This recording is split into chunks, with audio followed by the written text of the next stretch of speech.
Now join palms and repeat after me. I take refuge in the Buddha. I take refuge in the Dharma. I take refuge in the Sangha. Keeping the palms joined.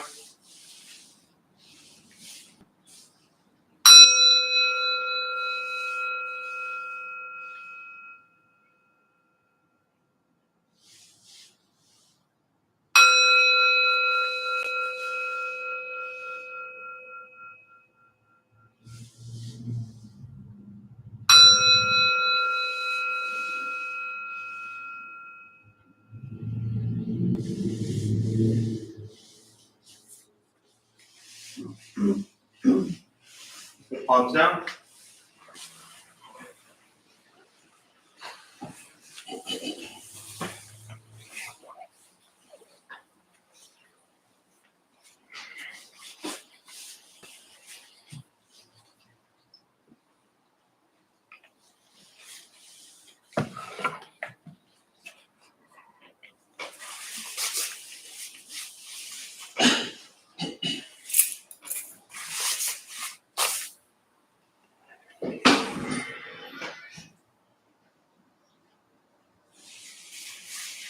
All right, good morning, everybody.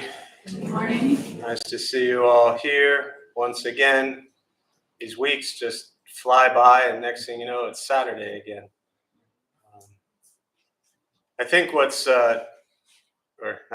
I know what's sitting on my mind the moment I sat down here, so I've been pondering this for hours this morning, clearly, is the last thing the Buddha said before he died. And what he said before he died was, strive on with diligence.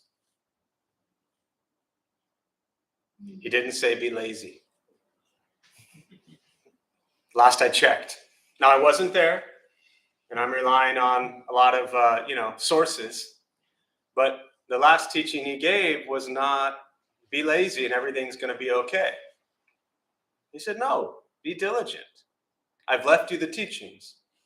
Strive on with diligence and be a light unto yourself. This was in reference, I talk about this a lot, but in reference to when he was passing at 80 years old, and people were, his disciples, his close friends were concerned about who was going to lead them.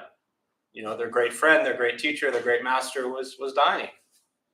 And he said, I've left you the teachings, strive on with diligence. And that's the last thing he said. So for me as a practitioner, that teaching, like I said, I talk about this often, is the most important for me. Because I think if somebody was incredibly wise and kind and compassionate and generous, and there they are, about to pass, the last thing they say, I would put a little, maybe it's not fair to say this or correct to say this, but it's how I interpret it. I put a little extra weight on that teaching. It was like, here's my last chance, because what he said to them was, I've been telling you this stuff for 45 years. Do I really need to tell you it again? So you have to do it. And I take that teaching to heart, to where the last thing he said to me becomes the motivation every single day. The first thing I do when I wake up is remember that teaching every single day, because every single day is going to go however it's going to go. And once we abandon this idea of thinking we have some sort of control over anything, anyone here like to try to control stuff? How's that working out for you? Well, it's got you here on a Saturday morning at 11 o'clock, so not so well. All right? Just set down the control. We can't even control ourselves if for some reason we roam around with this crazy idea that we can control what other people do and say and think. So if you start each day with the mindset of diligence, and diligence also has to come with wisdom, intention. If you have unhealthy patterns, behaviors, whatever they might be, he's not suggesting that you stay diligent with that. Nothing wrong with Netflix. I can watch Netflix for 7 hours straight. But my point is, his teaching was not be diligent and make sure you finish the Netflix series in one day, right? And again, I'm not making fun of people. I've been there and done that, right? There's some good shows out there. I get it. But in reference to diligence, he's talking about the practice of loving kindness, compassion, joy, equanimity, generosity, morality, patience, diligence, concentration, wisdom, all these little buzzwords that you hear in every Buddhist thing, in every Buddhist book, in every Buddhist podcast around. But what I often find is people will spend their whole lives looking for the next Buddhist podcast, the next Buddhist book, the next Buddhist place, the next Buddhist whatever. And then it still becomes these things that are outside of what you're doing. So there's two words that come to mind with diligence for me. And this has really been, for me personally, a big part of my life, regardless of what I was doing. Show up. You must show up. And I'm not talking about like here on a Saturday at 11 o'clock, right? I mean, I'm glad you're all here. But I'm talking about when you wake up each day. Show up to that day. Don't let all the chaos. There's so much mess out there in the world. I mean, I don't, unless you've been asleep for the last 30 years, we all know everything that's going on out there. Not everything. That would probably destroy us completely. We know enough of what's going on out there in whatever realm you don't like. It's all going on. And that can absolutely destroy you. Right? So when I say show up, I mean wake up and show up to this practice every single day in your heart and in your mind. Not at the places that you go to, not at the stuff you read, but in your life. Bring it into your life, into your breakfast, into your lunch, into your dinner, into your family, into your friends, into your relationships, into your work, into your school. Be diligent and show up to those places with this practice. And when you embody that and you live that, your life will drastically change in a major way that you really can't comprehend yet. But the thing that gets in the way, and then I'll stop my morning rant, is fear. People are often afraid to let go of all the unhealthy patterns and thoughts and behaviors you've been holding on to for so long because you know them and they're safe and they're easy. And it's difficult to leave those. But when you step away from those and you come into everything else with a clearer intention, a more pure intention, things change. So for some reason, we like to stay stuck in all the misery when we don't even know what's waiting for us out there if we make changes, but we fear that. So anyways, just wanted to share that. Think about that later today when you engage with the world, however you engage with it. Show up to it in a way that is filled with kindness and compassion. Did anyone come in here today and say anything mean or nasty to anybody in this room? Mm-mm. You know who the customer service people out there that you're pissed off at and you're yelling at? They're in this room. The people cutting you off on the freeway that you're angry at? They're in this room. The people serving your food that wasn't baked properly to your likings? They're in this room. So treat every single person outside these walls the same way you would treat the people inside these walls. And then the walls completely fall away. So good luck with all that. We'll start with a meditation practice. And to those who are joining virtually, good morning. Nice to see you. Well, nice to have you here. Good morning, Mark and Nancy. Feel free. There's a chat box on your screen there. Feel free to say hello, chime in. We get to questions. I'll respond to you there as well. We'll start with a meditation practice for those who might be here sitting for the first time. Nothing's going to happen to you. You're not going to float away. You're not going to have any mystical, magical experiences. The mind races all day long. It's not going to shut off. Don't judge your practice. You don't ask yourself, is this working or not working? Are you doing it right or wrong? We're just going to sit. We're going to breathe. You'll hear sounds inside, sounds outside. This is life. Life is filled with chaos. And this practice is learning to get quiet and still within all of the chaos. Posture, you want to be comfortable. If you're on a cushion, often it helps slide into the front third. Pushing the stomach forward allows the back to straighten slightly. Shoulders are relaxed. If you're on a bench or a chair, however you're seated, same thing. Just trying to sit up straight, relaxing shoulders, hands, knees, or lap, whatever's comfortable. If you need to move during meditation, simply move. We're not trying to shut off the mind. We're not trying to go blank. We're just going to sit and breathe. I'll say things periodically to wake you up or remind you that you're lost in thought and bring you back to the present moment. I'll guide us as we begin, and we'll settle into silence.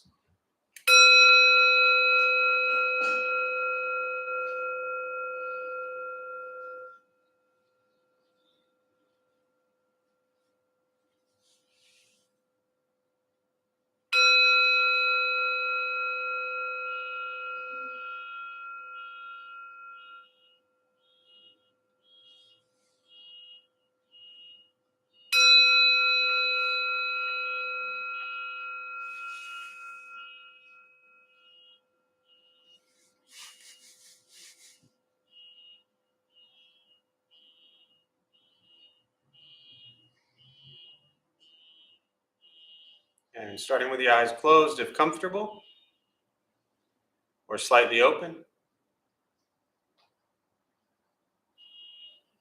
Mouth is open or closed. We'll start with taking 3 deep breaths, slowly.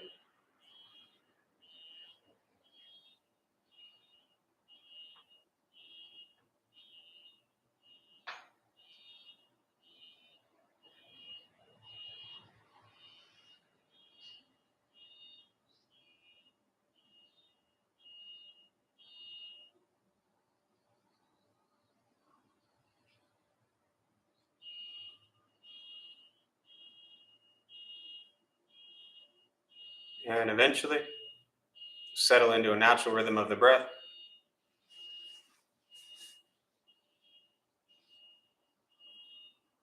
Knowing throughout the practice, you'll hear sounds inside, sounds outside. These are not distractions, not disruptions. Simply what's happening around us as we sit.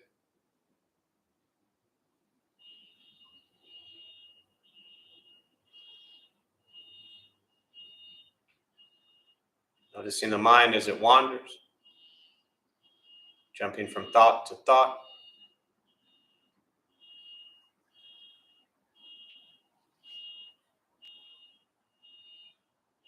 Start with gently guiding the attention, focus, to the stomach or chest.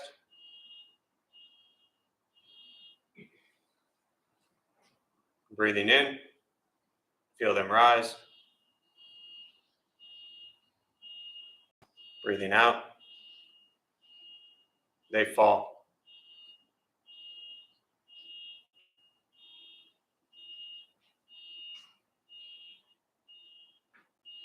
Simply continue this practice, observing sensation of breath.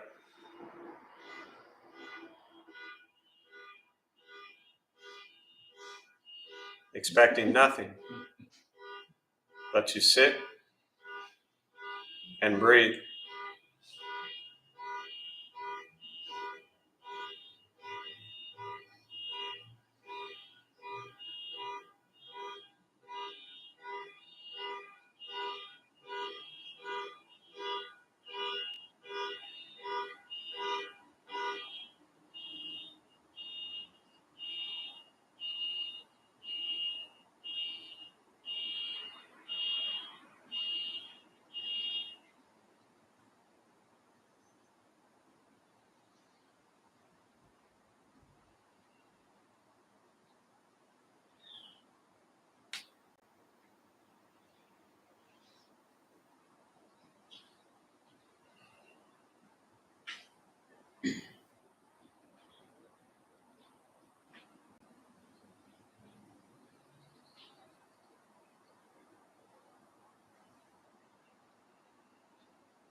As the mind wanders,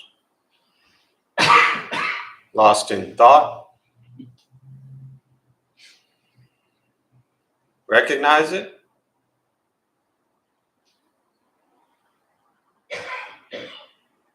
Release that thought.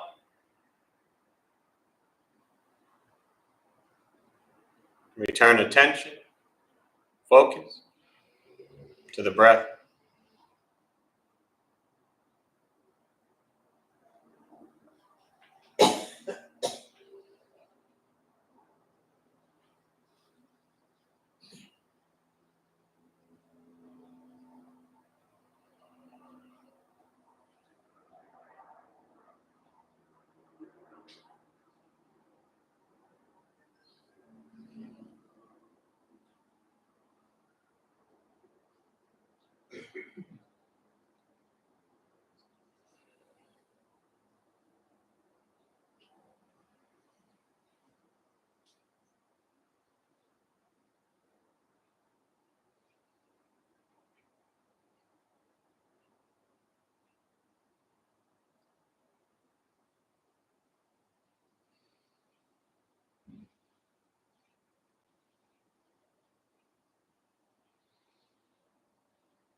Breathing in,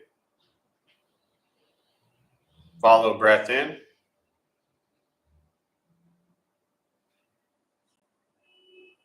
Breathing out, follow breath out.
Keeping the mind alert,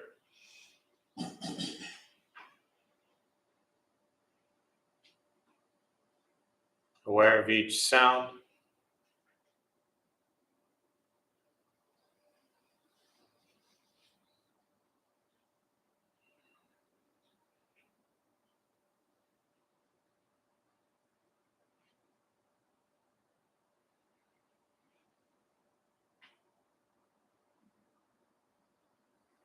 each thought,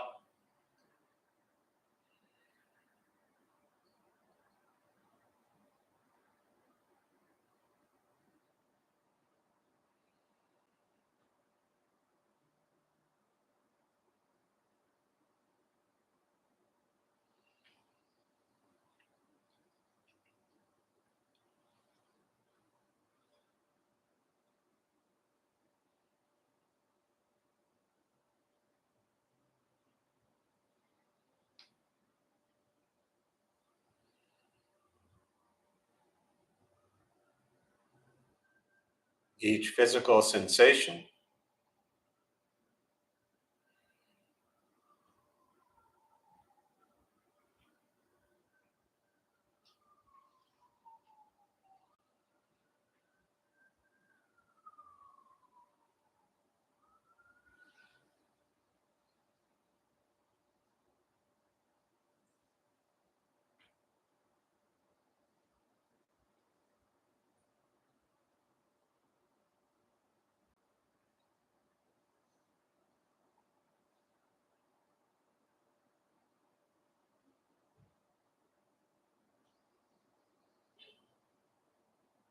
yet concerned with nothing but sitting, breathing.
Learning to be comfortable in stillness,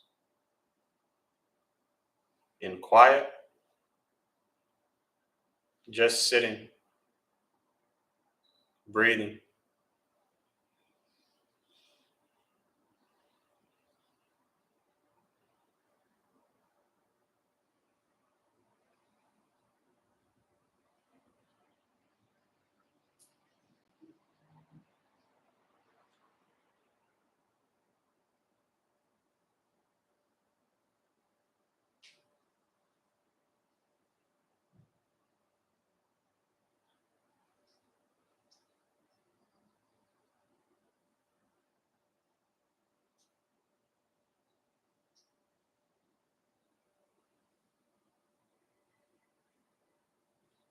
And with the body still, rested, and the speech quiet, aware of all sounds,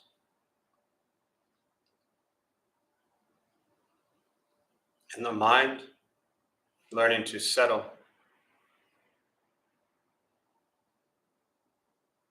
know what it's like to just sit and breathe.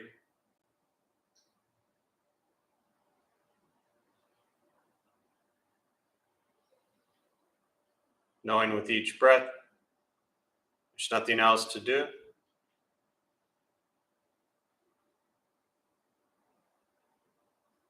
Nowhere else to go.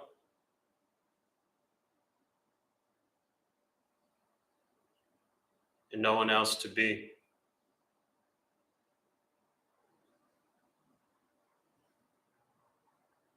Everything beautiful, exactly as it is. Sitting, breathing.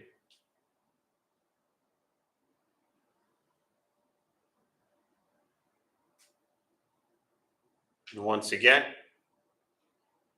taking 3 deep breaths, slowly.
As you slowly open the eyes, slowly beginning to move.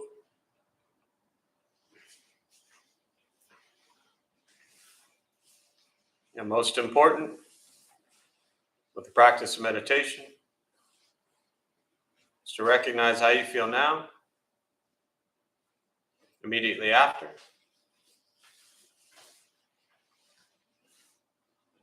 Compare this to how you typically feel throughout your day.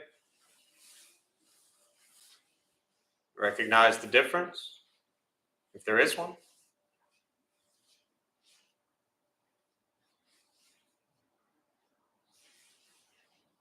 Ask yourselves how you'd prefer to feel every day for the rest of your life.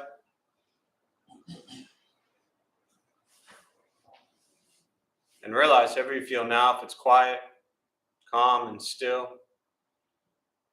or a busy mind, racing mind, whatever you're sitting with at this moment, has nothing to do with anything I said. It's nothing to do with how we sit, hold the hands or cross the legs. It's not from the sounds around us or anything else for that matter. It's everything to do with your own mind and your own mind's reaction to an external condition. This is what the Buddha called pratitya samuppada, means dependent origination. This is the basis of the Buddha's awakening. The word Buddha simply means awakened. He was a human being, no different than any one of us, who began to understand why he suffered, why he got angry, sad, depressed, stressed, anxious. You began to understand the causal relationship of all phenomena. And what that means, very simply, for all of us, regardless of where you come from or what you believe in and where you think you're going, your whole life is filled with things that happen, and we react. More stuff happens, more reactions. That's it. This practice is simply learning what it's like to respond to something quietly, peacefully, still. Because for most of us, the way you responded to the last 20 minutes is quite different from how you respond to everything else that's happening throughout your day. And so all we're working on is closing the gap to where the way you feel now is closer to how you feel always. Just as driven, motivated, productive, successful, whatever that means to you in your respective lives. But with a mind that's steady, clear, focused, distracted by nothing, disturbed by no one. It's not an easy practice, not necessarily fun. It's definitely not an escape, as often people think it is. I get it. We start and get into meditation and Buddhist practice, and we think, well, I'm going to escape to my meditation for a while and make everything all better. Well, when those 20 minutes are up, what do you think's waiting for you? Everything else. So this practice is waking up to the present moment exactly as it is, and very often that present moment is not pleasant. So we learn to be with it. Meditation is free. Buddhist practice is free. Sitting, breathing, becoming aware of what you think, what you say, and what you do. That's it.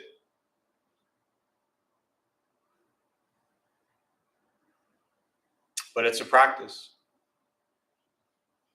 And as I alluded to at the start of today, it takes tremendous effort to show up every day and be kind and compassionate to everybody.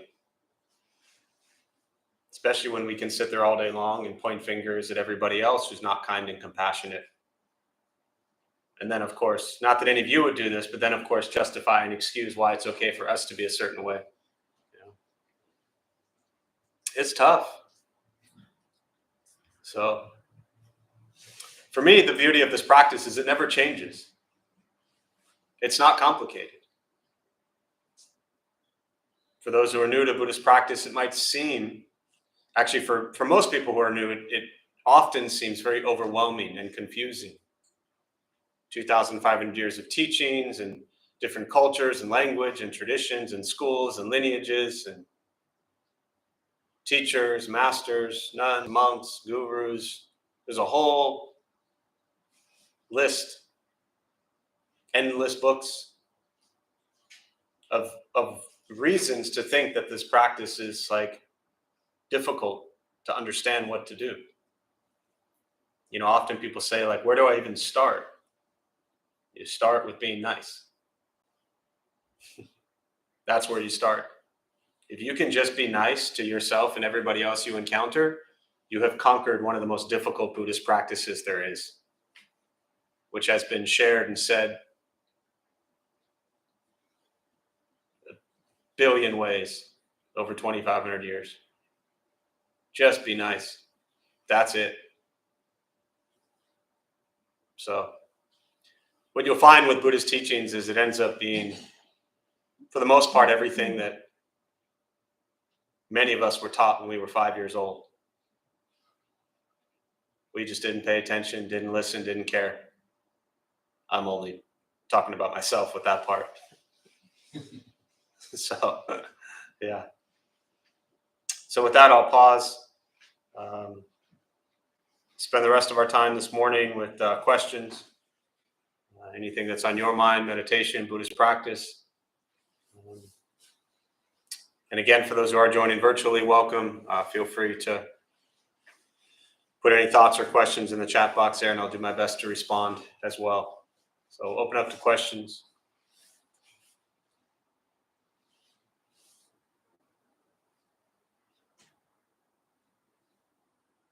Yeah. What are the different branches of Buddhism? How do they compare? Yeah. So the question was, what are the different branches of Buddhism and how do they compare? Someone asked almost the exact same question Tuesday night. Very often people, which is great because I don't even remember what I said Tuesday night. So my answer now will be completely different. And if you ask me 10 minutes from now, it would be completely different. But people often ask me, like, what kind of Buddhism do you practice at the Dharma Bum Temple? And I look at them and I smile and I say, the good kind.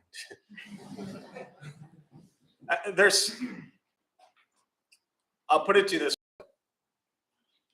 Every time Buddhism entered a new culture, it meshed with local cultures and religions. The integration of Buddhist practice has changed for 2,500 years. Every school of Buddhism, except for the ones that say the Dalai Lama is evil and things like that, are based in the Four Noble Truths. All of them. The first thing the Buddha taught, the very first thing he said, life is filled with suffering, dukkha, discomfort, angst, dissatisfaction. The second thing is the cause, greed, anger, ignorance. The third noble truth is the ending of suffering, nirvana, liberation. And the fourth noble truth is the Eightfold Path. Views, thought, speech, action, livelihood, effort, mindfulness, concentration. This is our karma. This is what we bring into the world. All of the Buddhist schools stem from this. You have three major schools. Theravada, which started the time of the Buddha, they call that of the elders. So when he taught in India 2,500 years ago, they didn't have, iPhones to record everything. It was memorized for, I don't know, it's debatable. I'm not a historian, I'm not a scholar, but they memorized this stuff for 50, 75, 100 years. So it was like a massive game of telephone. Remember that game when you're a kid? You sit in a circle and you say like banana over here and it ends up over here and it's like bicycle. Well, that's like Buddhism for the last 2,500 years. We're all just hoping it kind of makes sense. But the story is that somewhere around 50, 7,500 years after the Buddha died, the council came together and said something to the effect of, this is some good stuff, we should write it down. It's said that Ananda, one of his chief disciples, had a perfect memory. So when they started to transcribe them, literally into palm leaves is what they used to write them down. It, for the most part, was based off of Ananda's memory. And that's why what's called Buddhist sutras, the word sutra means thread. And so the original teachings of the Buddha, even the ones that came after that, but they're very often referred to as sutras. So it's a thread of the teachings. And the sutras start out with, thus have I heard, at such and such place, at such and such time, the Buddha once said, with such and such people in attendance, the Buddha once said. So the sutras, what people refer to as the original teachings of the Buddha, even those are a retelling of what he said from somebody else, right? So there are people who argue, they don't kill each other over it, and probably debate is a better word, but there are people who debate that this school of Buddhism, initially called Hinayana, referred to as Theravada of the elders, they say those are the original teachings of the Buddha. But like I said, even those were memorized and then eventually written down. That's Southeast Asia for the most part, Thailand, Laos, Vietnam, Cambodia. Then you have 500-600 years later, turn of the century, goes up north, China, Japan, Korea, you have the development of what's called Mahayana Buddhism. And that's where you get the Bodhisattva practice, you get the Chan, the Zen schools. And then about 1,000 years after he died, goes into Tibet. And you have Tibetan Buddhism. That's called Vajrayana. So each school, Hinayana, Y-A-N-A, Mahayana, Vajrayana. Yana means vehicle. Hina is lesser, Maha is greater, Vajra is diamond. You have the three schools, lesser, greater, diamond, vehicle. Vehicle meaning these are three different major paths to practice and study Buddhism. They eventually realized that they shouldn't call one school of Buddhism greater and the other one lesser.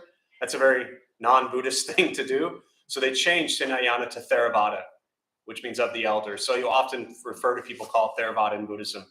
There are different ways to practice and integrate the exact same teachings, for the most part, into your life. And as each culture grabbed a hold of it, the way they would practice in India, in Thailand 2,500 years ago is very different than they would practice in China, Japan, Korea 2,000 years ago, because the people were different, the cultures were different. Does that make sense? So they're integrated differently. You know, you could probably shoot a basketball 1,000 different ways. Still a basketball. Just don't kill people over which way is right and wrong. Does that help? Yes. Yeah. That's the short answer. Yeah. We briefly touched upon people who may fall into kind of a trap of reading, trying to read so many kind of Buddhist texts, Yeah. books, one after the other. Can you just elaborate on that? Sure. Yeah, and I say that a lot, usually once every 3 weeks. And it's a reminder for people that, and I'm glad you bring it up, because just to clarify, I'm not at all suggesting that books, various teachers, YouTube, endless chats, podcasts, all that stuff, they're all incredibly important and beneficial because you have to learn somehow, right? I mean, if you just turned and stared at that wall for the next 16 years, you're not going to learn much. Actually, you'd learn a lot, but you'd probably give up after, a couple days and say, I'm hungry. So all of those things are important. But for many people, and they're, as the Buddha said, there's 84,000 paths to awakening. And for me, that teaching, what that means is it's a metaphor that there's 84,000 different types of people. So there's a different type of practice for each person. But very often there are people coming to Buddhism with a very intellectual, philosophical mind. Beautiful, keep that mind. But there's a slight chance that that same mind is the reason you ended up here to begin with, because you're trying to figure all this shit out. And when you enter Buddhism, if you use that same mind that has caused you so much chaos and stress and trouble your whole life, and then you bring that same mind, intellectual, philosophical, analytical mind, and you try to break down Buddhism and understand it as if it's some, mathematical equation, you're going to drive yourself crazy. There's nothing to figure out. So there's a balance there. If you're someone who loves to read and study, read a few books, listen to a few talks, but then take a break from that and try to put some of that into your life. Now, the flip side is, if you don't read anything, if you don't listen to any talks, if you don't practice anywhere in a Sangha community, that's also not healthy or wise. So I think there's a balance and middle path there to find. Does that make sense? Yeah. I'm biased because I'm not a reader. I've never liked reading. And so, I feel like I've read enough books from a Buddhist standpoint, that everything I ever needed to know about Buddhism, I've already learned. And I don't mean that in an arrogant way. What I mean by that is now what I need to learn about is me. And I'm not going to find that in another book. I'm going to find that from trying to practice the little bit that I've read. And that's hard enough. You can read Be Compassionate 1,000 times, but then at some point in time, you gotta just do it. Like Nike. So bad example, because they do a lot of bad stuff, but So yeah, I hope that helps. Yeah. Balance. There was a hand somewhere, I thought. No. What else? Yeah. More of a tactical question. I can see 6 statues from where I'm sitting. Yeah. Can you? You should sit over here. You could see more. Okay. Yeah. Can you give some insight into them? I can. Let me pause that for 1 second. Go ahead. I just wanted to, yeah. So I grew up in a church that was very westernized and very much sold the duality of God and devil, sinner, saint. How does Buddhism address kind of that, or have any parallels to evil? I'm going back to his question. I went there, I saw your hand first, and then as I looked, I saw yours. I just wanted to make sure yours wasn't tied to that, because then I would have continued with that before I went to that. But I'm still going to start with that. I'm going to come back to the statue question, because they might even play together. So you basically want me to sum up your So I'm going to paraphrase what. I grew up in a religion that really emphasized that duality. Oh yeah, I got it. No, you don't need to repeat it. I heard it. I want to paraphrase what you said for our, millions of viewers at home. That, what is Buddhist views on heaven and hell and duality and sinners and saints and all that kind of stuff. This room right now is heaven.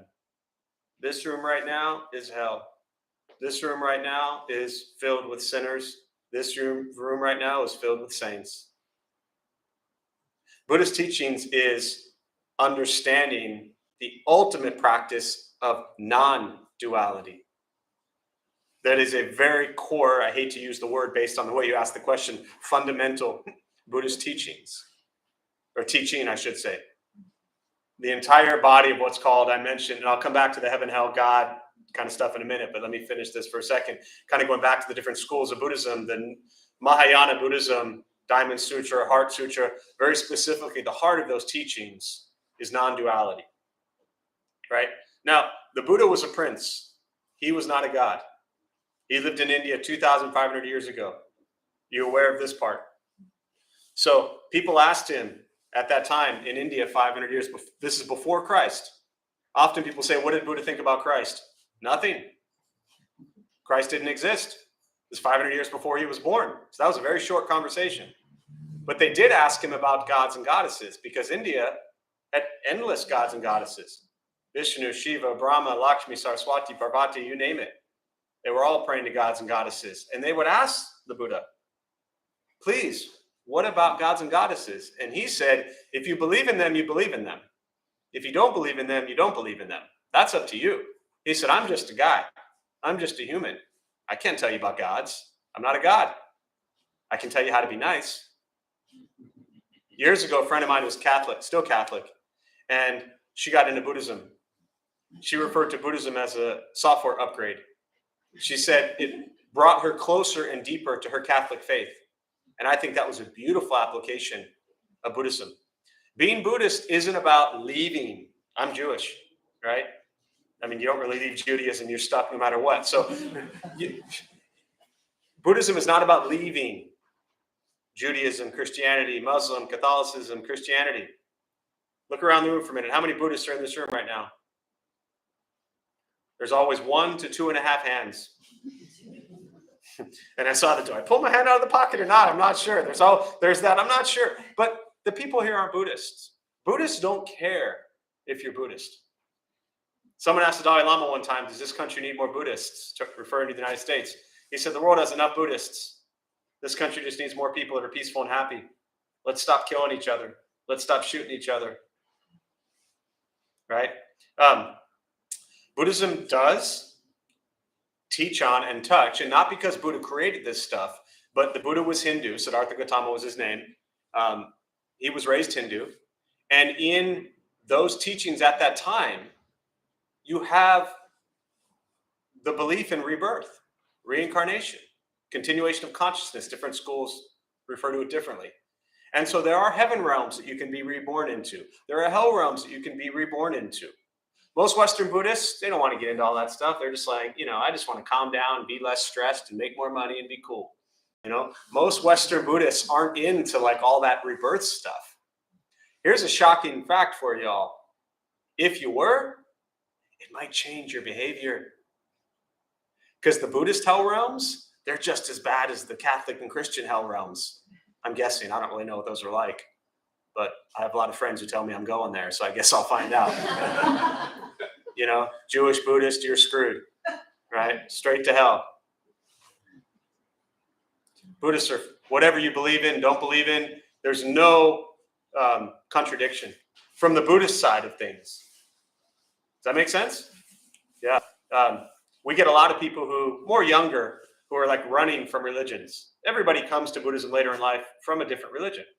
In the Western context, most people. And very often, especially younger, they're like, okay, what's going to fix me? What's going to save me? What's going to heal me? You.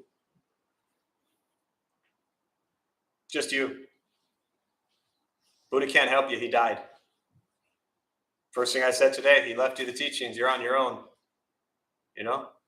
And ultimately, I always like to add, regardless of your religious faith, I mean, even from a Buddhist standpoint, this idea, and very briefly, without opening up a massive can of worms, the general idea is if you go to heaven or you go to hell, what determines where you go? For the most part, what you do. And what do the Buddhist teachings focus on? What you do. So keep your faiths if you have them, keep your religious beliefs if you have them. Most of the religious teachings from all the religious leaders are beautiful. The more modern days, scholarly view of Jesus, and I'm not a scholar, I've never looked at Buddhism that way. I already shared how much I love to read, so that clearly would rule me out from being a scholar, right? But the general idea of the general view of Jesus is that he was a fully enlightened bodhisattva who was born to liberate all people from suffering. That's the bodhisattva definition. Those who vow to be reborn life after life until all beings are free from suffering. And so people refer to Jesus as a fully living bodhisattva who was there to heal and help all people. Pretty beautiful, So, yeah. Yes, and then we'll close with the statue part. Yeah, go ahead. Does that help? I mean, that's a lot of stuff. Yeah. Go ahead. Just to follow on that, why do you think in particular so many Jews are attracted to Buddhism? I get asked that usually about once a year. Right. Actually, more than that. But so we're called, if you haven't heard this, are you Jewish? Is your mother Jewish? My mother. You're Jewish. Sorry, there is no half.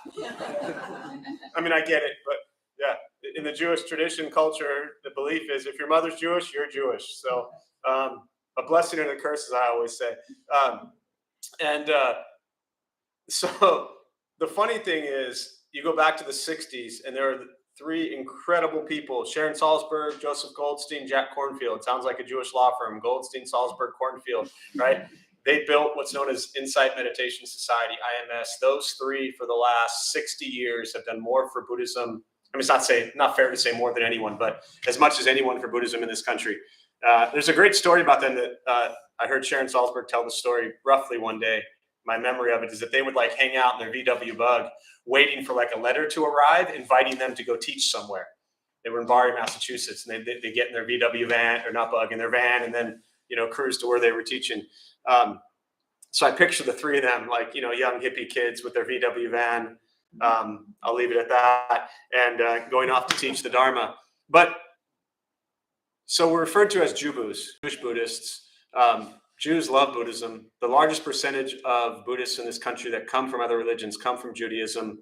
And the question of why, I think it's my personal view after all these years is that for people who grew up, say, Christian or Catholic, as an example, there's this very heavy, deep-rooted belief system and teaching with it. And so my experience from other people sharing with me for the last 20 years is when you leave that to learn about Buddhism, it's a big step. My experience with Jewish people who learn about Buddhism, they don't feel as if they're leaving anything. They don't feel as if they've abandoned their religion or their faith or their belief. Because, and this is these are all biased views, but at least with the culture of Jews that I grew up around, it is very cultural. We didn't sit around and study the Torah on Tuesday nights. It's family, it's friends, it's love, it's kindness, it's compassion, it's good food, And so I don't get the sense that Jews feel like we're leaving something to learn about Buddhism. Does that make sense? Yeah. And I get the sense with people, Muslim, Mormon, Christianity, Catholicism, that there's this definite feeling of, I'm turning my back on how I was raised. And that's pretty cathartic for people. So, yeah. So the statues, I'll close with this thought. There are multiple statues up here. And in brief, when we started the temple 16, 17 years ago, we started it not as one specific school of Buddhism, right? Not Theravada, Mahayana, Vajrayana, not a Zen practice, not any specific Tibetan lineage, but as a place to introduce all the different schools of Buddhism to people. And so we don't have monks or nuns or lay people that lead our regular classes. None of us, as I say at the end, we're not the masters. most Buddhist temples for over 2,000 years have a master, have a head monk or nun, and it's very much a lineage based. And we built this to be free from all of that, right? To still stick to authentic, genuine Buddhist practices, but coming from a plethora of different Buddhist practices. Things have changed a bit since the pandemic, and we shut down for nearly 2 years. But pre-pandemic, we would bring in usually about once a month different monks and nuns and Tibetan lamas and people from different Buddhist traditions to teach as well. So when we set up the space, even just in the physical makeup of it, we wanted to represent multiple different Buddhist traditions, right? And so our three main statues, the big one in the middle, the Kuan Yin, she's the Bodhisattva of compassion, endless compassion. She hears all the suffering in the world, pours out compassion. She is, however, Kuan Yin, often referred to as a she, is really beyond gender, but very often in Western culture referred to in the female form. But really, Kuan Yin transcends gender. It is the endless body of compassion. The Dalai Lama, they say, is the literal rebirth of Kuan Yin. But Kuan Yin, you'll see in multiple different traditions of Buddhism. Tibetan Buddhism, Japanese, Korean, Taiwanese, you name it.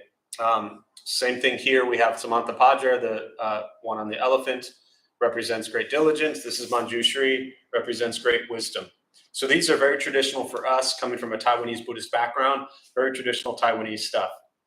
We started the statue with the emaciated Buddha right behind here. It's too late in the day to tell that whole story, but that's the emaciated Buddha. Then we have little statues on here. We have 3 Ganesh statues. So that we have 3 Hindu gods on our shrine. We have a Prashivali, the one who's standing, that little brass one holding a little staff. He was a very prosperous, very lucky monk, very famous in the Thai tradition. Right behind me in the middle, we have Vairochana. They say Vairochana is that Shakyamuni Buddha, Siddhartha, that all of that we know is all just a manifestation of Vairochana's mind. I just wanted to pause for a minute on that. Right? So there's world systems in Indian cosmology, and the Buddha Vairochana, that Shakyamuni Buddha, and the world system that we're in is all just his mind being played out. Right? Then we have Kshitigarbha over here is a bodhisattva. You see in Jizo, they call him Jizo in the Japanese tradition, but often referred to as the bodhisattva that vowed to be reborn into the hells. So, we talk about this human realm. Well, look how much we're suffering in the human realm. So if we suffer this much in the human realm, how much do you think suffering is going on in the hell realms? So his vow is a story with his mother. Again, too late to get into that story, but his vow is to be reborn into the hell realms, to liberate all sentient beings from hell. So all different traditions. And the Tankas, these 4 up here, they're Tibetan traditions with the 4 different Tankas, the Buddha and Bodhisattvas. So, yeah, and the statues, they all have meaning. Each statue has a different meaning.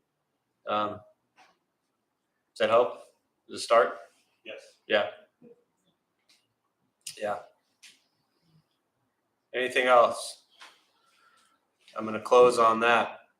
We'll join palms. May the benefit of this practice be shared with all beings in all directions. May all beings be at peace. May all be free from suffering. May any merit gained from this practice be transferred to my mother today on her birthday.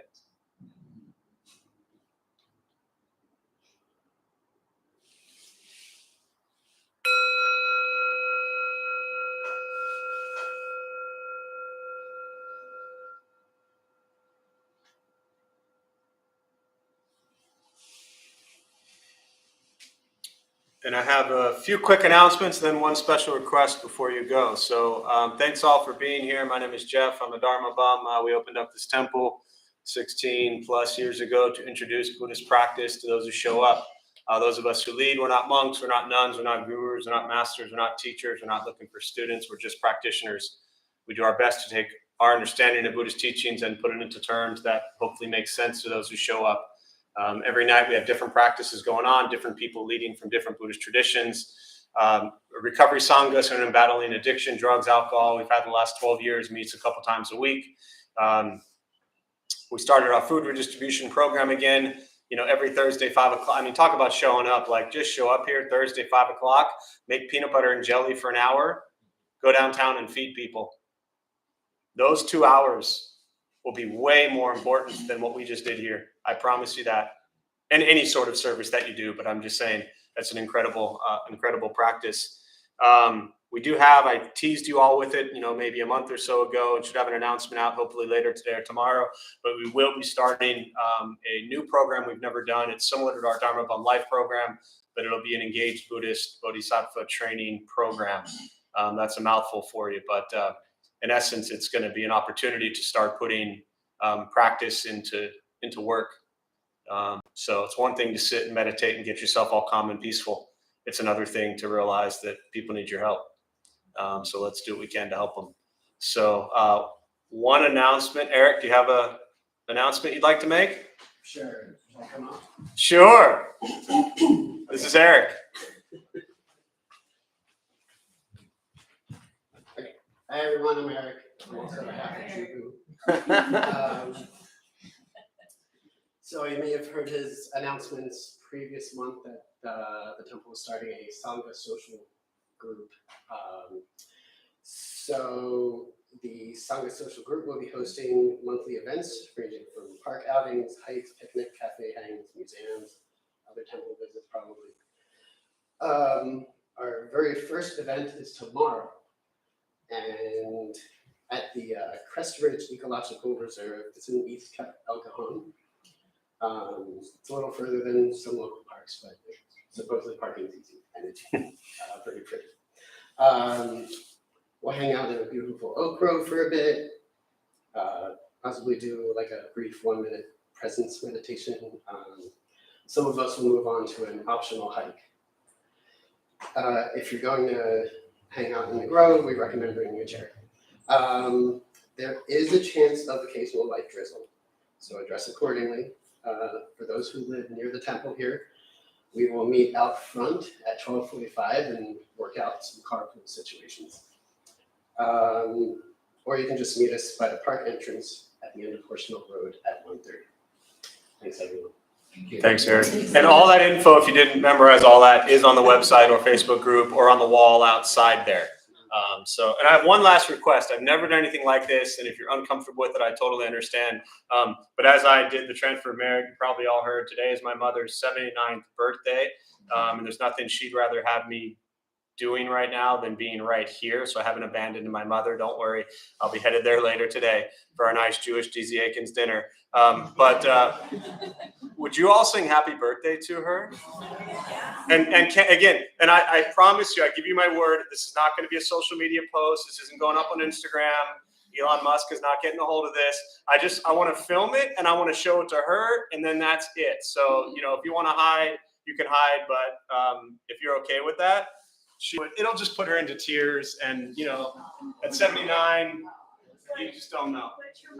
Oh, sorry. Thank you. I was just going to say mom. Carol.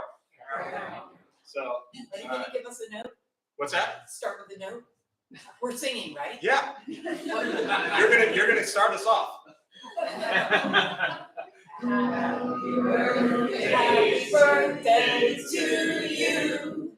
Happy birthday to you. Happy birthday, dear Carol. Happy birthday to you. And many more.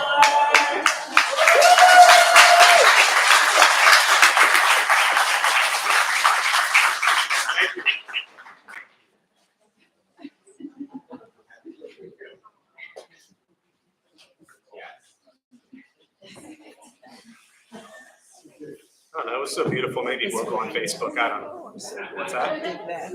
So, I just keep